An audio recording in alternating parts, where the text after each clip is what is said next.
Welcome to the Slop Temple. We pray this video helps. In this video, I will compare how to play the Plants vs. Zombies victory theme on piano. We'll dive into two popular methods, helping you decide which one suits your skill level best. Whether you're a beginner or an experienced player, understanding these approaches will make learning this catchy tune much easier. We'll cover the key differences, so you can confidently pick your path and start playing in no time. Get ready to bring this fun melody to life on your piano.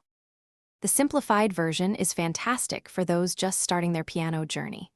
It concentrates mainly on the right-hand melody, allowing you to quickly grasp the tune without overwhelming complexity. With fewer notes to worry about, you can achieve a recognizable and enjoyable performance in a short amount of time. This method is ideal for building confidence and getting that iconic sound under your fingers with minimal effort, often in just 1 or 2 hours of practice. For those seeking a more robust and authentic sound, the advanced version is your go-to.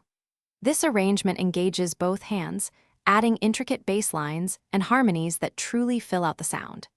It requires more coordination and a solid foundation in piano technique, but the reward is a much richer and more complete musical experience. You'll capture the full essence of the victory theme, delivering a performance that sounds just like the original, with all its vibrant layers.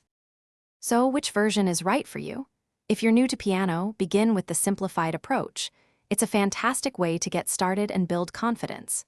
More experienced players will find the advanced version a rewarding challenge, offering a deeper musical expression. Think about how much time you have to practice and the kind of sound you want to achieve. Either way, you'll be playing the Plants vs. Zombies victory theme, bringing joy with every note. Thanks for watching. Consider subscribing if we helped you.